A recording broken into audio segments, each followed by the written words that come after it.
Buenas tardes a todos, ¿cómo les va? Mi nombre es Marcos Peña y hoy lo que vamos a hacer es hacer una instalación de Ubuntu 18.4, pero teniendo en mente instalar los programas necesarios para poder hacer un poco de programación en C, en C++, en Java, con NetBeans y un poquito de Python, básicamente. Así que esto es pensado si ustedes tienen un Windows 10 instalado. Aquí tengo una imagen virtual de un Windows 10 limpio en su última versión. Lo único que hice fue instalar Firefox. Entonces comencemos. Lo primero que van a necesitar son dos cosas esencialmente. Primero es Ubuntu. Entonces van a su navegador, buscan Ubuntu, van a la página web de Ubuntu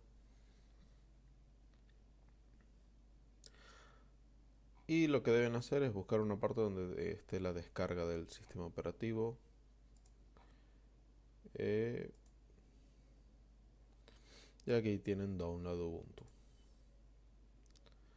Entonces, Ubuntu, para explicar más o menos, tiene dos versiones. La versión LTS o de soporte técnico extendido, que la última LTS tiene soporte hasta abril de 2023, y las versiones Rolling Release, que tienen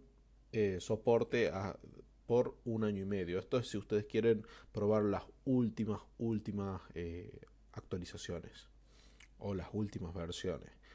Normalmente yo recomiendo ir por la LTS. La LTS es lo estándar, es estable y la mayoría del software que van a ver empaquetado de terceros que no estén en los repositorios oficiales normalmente hacen sus paquetes para LTS. Eso no significa que no pueden instalarlos en Rolling Release, pero se pueden ahorrar un par de dolores de cabeza y la verdad eso es lo mejor. Entonces, pueden descargarlo haciendo clic en el botón y eh, les va a dar una descarga común y corriente. Sin embargo, yo recomiendo utilizar en descargas alternativas, hacer las descargas por BitTorrent. ¿Esto por qué es? Porque la red de BitTorrent no depende del servidor de Canonical, que es la empresa que hace Ubuntu, no es centralizado. Entonces pueden llegar a tener una descarga más veloz y aparte no sobrecargan los servidores por nada. Los torrents de Ubuntu son bastante utilizados, así que hay muchísimos seeders y muchísimos ledgers. La descarga va a ser bastante veloz, ¿no? Una vez que descargan la ISO, van a necesitar otra herramienta que se llama Rufus. ¿Qué es lo que va a hacer Rufus? Va a cargar esta imagen de, de Ubuntu, la va a cargar en una unidad USB. Con esa unidad lo que van a hacer va a ser un libUSB. ¿Qué significa un libUSB? Significa que ustedes pueden conectar ese USB a su computadora, pueden bootear a través de él y a diferencia de Windows donde solamente pueden instalar Windows, pueden probar por completo el sistema operativo sin necesidad de instalar nada. El sistema se carga en la RAM y tienen un sistema completamente funcional eh, de entrada. Esto que permite que puedan testear si funciona su Wi-Fi, su Bluetooth, todos sus dispositivos, ¿no? Y de paso vean si les gusta. Rufus, si están en Windows, es para mí la mejor opción que pueden tener. Descargan Rufus, que una descarga también es un exe común y corriente, que yo ya lo tengo descargado. Y una vez descargado, lo que van a hacer va a ser abrir Rufus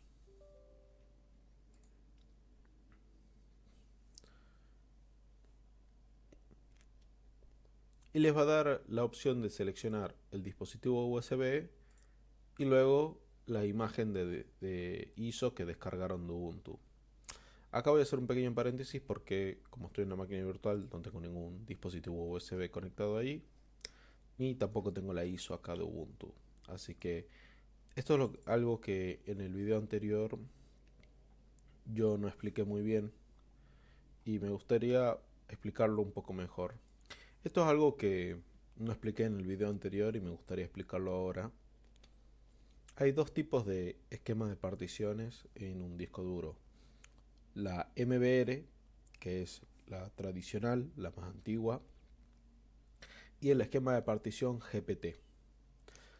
Las particiones GPT, si tienen una computadora actual que tenga un arranque UEFI, normalmente van a tener un esquema de particiones GPT.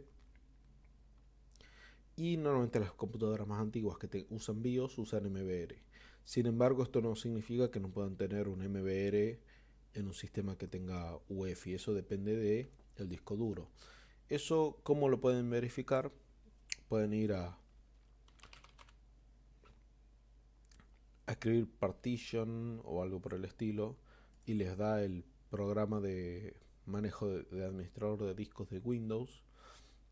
Y si seleccionan el disco duro y aprietan propiedades y van a volúmenes, pueden ver que el tipo de particiones de este disco en este caso es MBR. ¿Por qué hago esta aclaración? En el video pasado yo expliqué que una manera sencilla de instalar Ubuntu y a algunos no les apareció una opción de alarmado fácil que decía instalar Ubuntu junto con Windows 10. Para que aparezca esa opción, ustedes deben tener el USB armado en el mismo esquema que tienen el disco duro. Si tienen un disco duro en MBR, armen el USB en Rufus con MBR. Si tienen un disco GPT, lo arman en GPT. El resto pueden usar las opciones por defecto. Y deberían tener algo similar a esto. O sea, seleccionar el USB, seleccionar la imagen ISO y seleccionar el esquema de partición. De ahí si es FAT32, normalmente yo recomiendo FAT32. Y luego hacen empezar, esperan que termine y una vez que terminen ya tienen la ISO cargada. Entonces, ¿qué es lo que deberían hacer? Insertan el USB y luego de eso deben apretar el selector de buteo o ir a la BIOS UEFI /UEFI y configurar el orden de arranque de los dispositivos, ¿no? En este caso, como una máquina virtual no va a ser quizás igual a como lo tienen ustedes y eso depende también de cada motherboard, pero normalmente se entra al selector de buteo con F12 o F8 o F2. En este caso, si yo aprieto F12, este es el de VirtualBox y se fijan, yo puedo seleccionar dónde quiero bootear.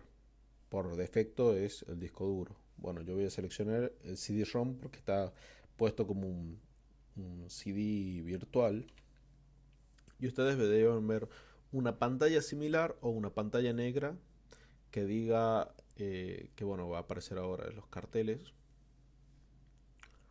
que va a decir probar Ubuntu o instalar Ubuntu. Aquí tienen la parte de probar Ubuntu o instalar Ubuntu. Yo le voy a poner instalar Ubuntu para que vayamos un poco más rápido y seleccionamos el español. La distribución de teclado que yo uso, yo prefiero la de español de España, pero si ustedes están por ejemplo, en una notebook, quizás tengan la de español latinoamericano, eso ya también depende también de los gustos de cada uno, ¿no? Vamos a ir por la instalación normal para que tengan la experiencia out of the box que viene con la mayoría de las herramientas. Vamos a descargar las actualizaciones porque quiero que esta instalación sea bastante más rápida.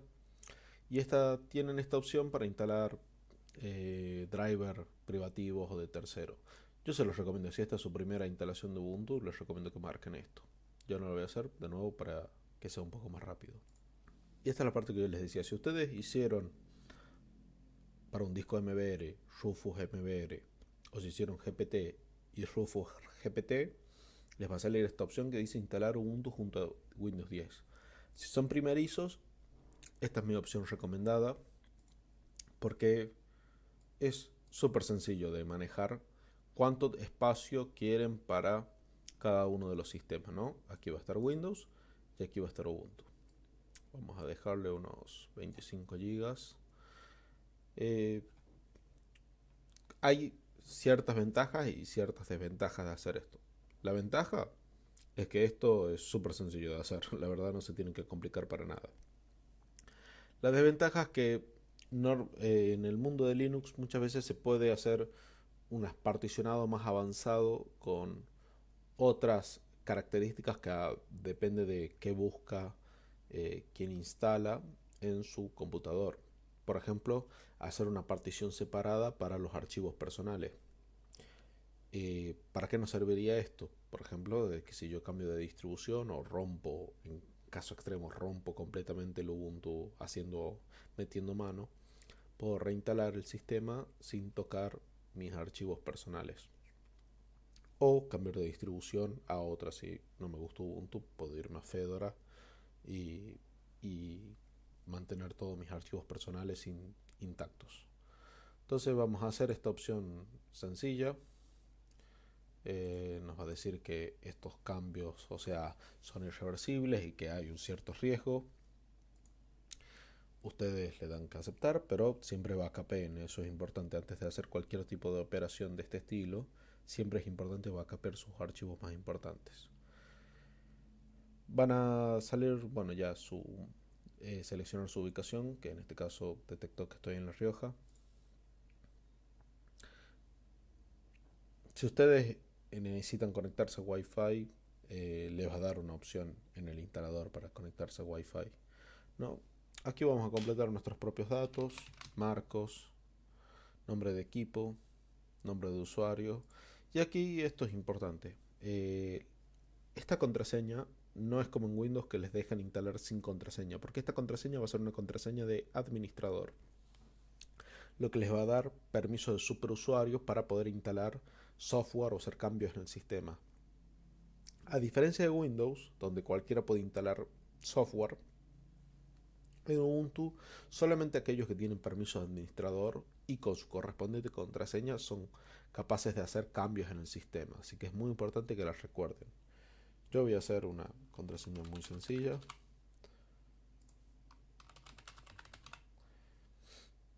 Y me gusta que me soliciten la contraseña para iniciar sesión.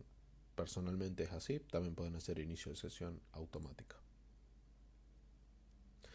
Y mientras nosotros estábamos configurando todo eso, para nuestra sorpresa, Ubuntu ya estaba instalando y de hecho está terminando de copiar los archivos, ¿no? Y aquí lo único que tienen que hacer es esperar, o sea, les va a salir esta pequeña presentación de las características principales de Ubuntu, como que tienen un software center, que tiene un reproductor de música ya instalado, tienen visores de fotos, editores de fotos profesionales como GIMP, que es una alternativa a Photoshop, que tienen Firefox incluido y además pueden instalar Chromium o Google Chrome si quisieran. Eh, Tienen la suite ofimática LibreOffice, que es la alternativa a Microsoft Office y la verdad muy buena, muy profesional y muy recomendable. Bueno, tienen para editar personalizar su escritorio, ¿no? Y tecnología de asistencia. Y bueno, un par de mensajes más. Entonces vamos a dejar que esto termine, que aquí va a ser un poquito más lento porque estoy en una máquina virtual, pero a ustedes no deberían tener problema en su máquina. En general es muy veloz esta instalación. Bueno, una vez terminada la instalación, les va a salir este cartel donde le dice que ya terminó y que pueden reiniciar el equipo. Ustedes lo hacen y deberían obtener un menú que se llama Group, donde van a poder seleccionar entre Ubuntu y Windows 10. ¿Qué sería este menú? Deben tener algo similar. Ubuntu o Windows 10. Vamos a ir a Ubuntu. Y aquí tenemos el pequeño login, donde si yo ingreso mi contraseña, puedo entrar a la interfaz principal de lo que ya es propiamente el sistema Ubuntu.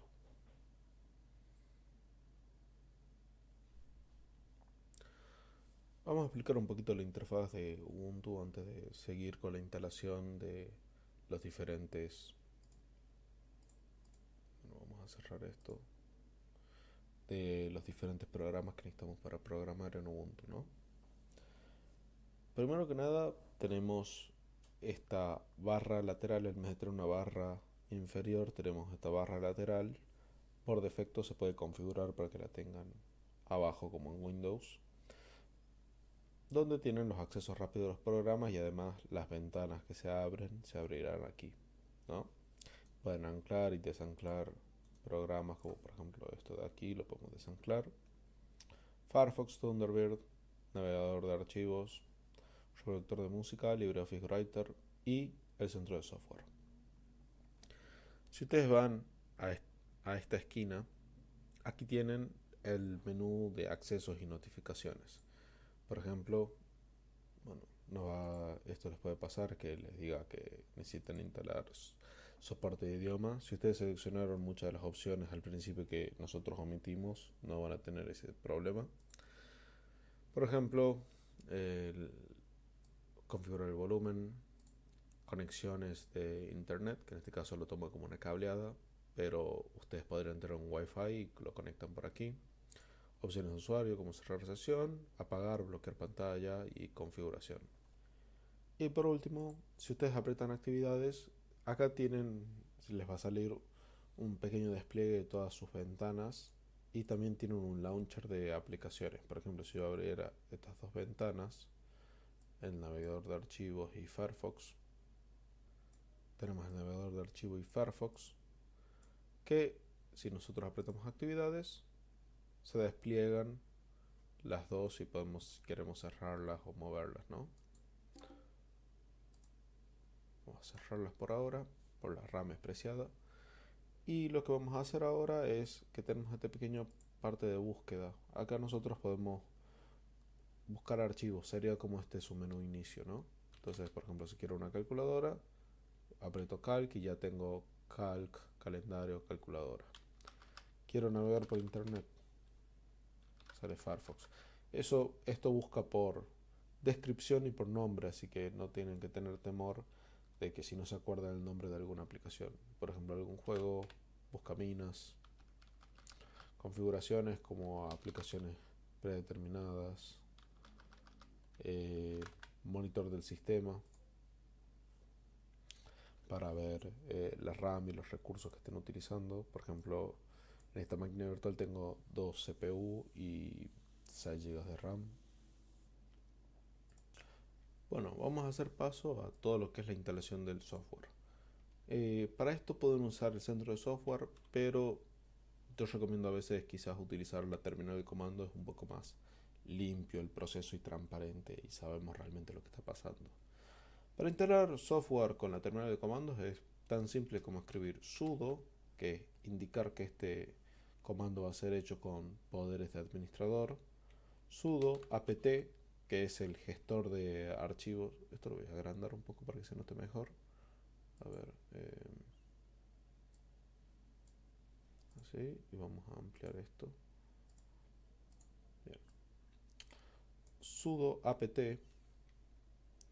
podemos utilizar el comando install, apt install, y aquí vamos a decir los paquetes que queremos instalar separados por un espacio. Por ejemplo, queremos a Yanni, queremos a GCC, que es el compilador de C, vamos a querer a Python 3, y con esto por ahora vamos a hacer esto nada más. CodeBlocks también está disponible si les interesa. CodeBlocks también está. Entonces, ok, ¿qué pasó? Bien. Este pequeño error es porque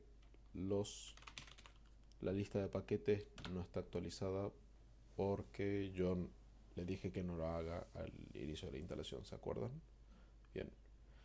Haciendo sudo apt update, nosotros recargamos la lista de paquetes del repositorio. Haciendo esto se actualizan el listado de paquetes disponibles de internet de Ubuntu. Entonces, vamos a explicar un poco cómo funciona esto. En Ubuntu ustedes, a diferencia de Windows, tienen software que está cargado en repositorios oficiales de Ubuntu que están en un formato de paquetes. Estos paquetes se llaman paquetes de sistema Debian, porque Ubuntu deriva de otra distribución que se llama Debian, que es como su padre, por así decirlo. Entonces, el sistema de paqueterías Debian es bastante utilizado, o sea, hay muchas distribuciones que utilizan Debian. Ubuntu es una de las más populares que lo hace. Ustedes al recargar los paquetes ya tienen el listado de paquetes nuevos para actualizar y de los paquetes para poder instalar. Ahora, si yo quisiera instalar Yanni,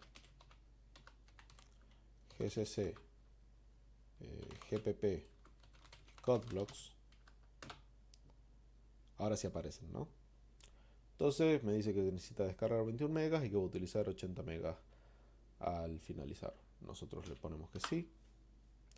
Y esto va a descargar y va a instalar todos los paquetes y sus correspondientes dependencias, que son estas las dependencias. Por ejemplo, fíjese que son paquetes que nosotros no marcamos, pero que al dice, ok, yo para Jenny, GCC, GPP y Codeblox necesito además Codeblox Commons, Jenny Commons, estas librerías de Codeblox, etc. Bueno, tenemos ya instalados los programas que nosotros hemos marcado, los compiladores, los IDEs.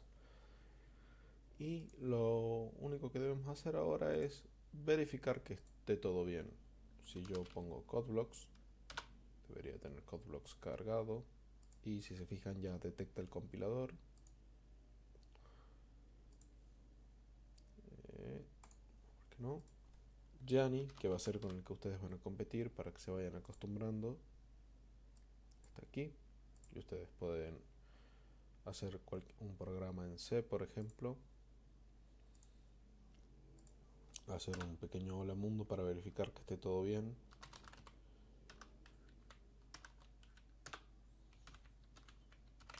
Hola mundo. Entonces si yo... Vamos a guardar esto así nomás.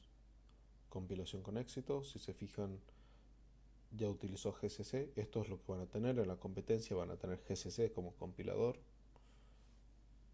Y luego pueden ejecutarlo. Y van a ver, hola mundo. Lo mismo pasa en caso de archivos en C++. Pueden hacerlo por aquí. Jenny es un entorno muy sencillo de utilizar y bastante ligero. O sea, si ustedes están en una netbook o alguna computadora vieja, Jenny es súper ligero, no van a tener ningún tipo de problema con él. Y por último, creo que habíamos instalado Python.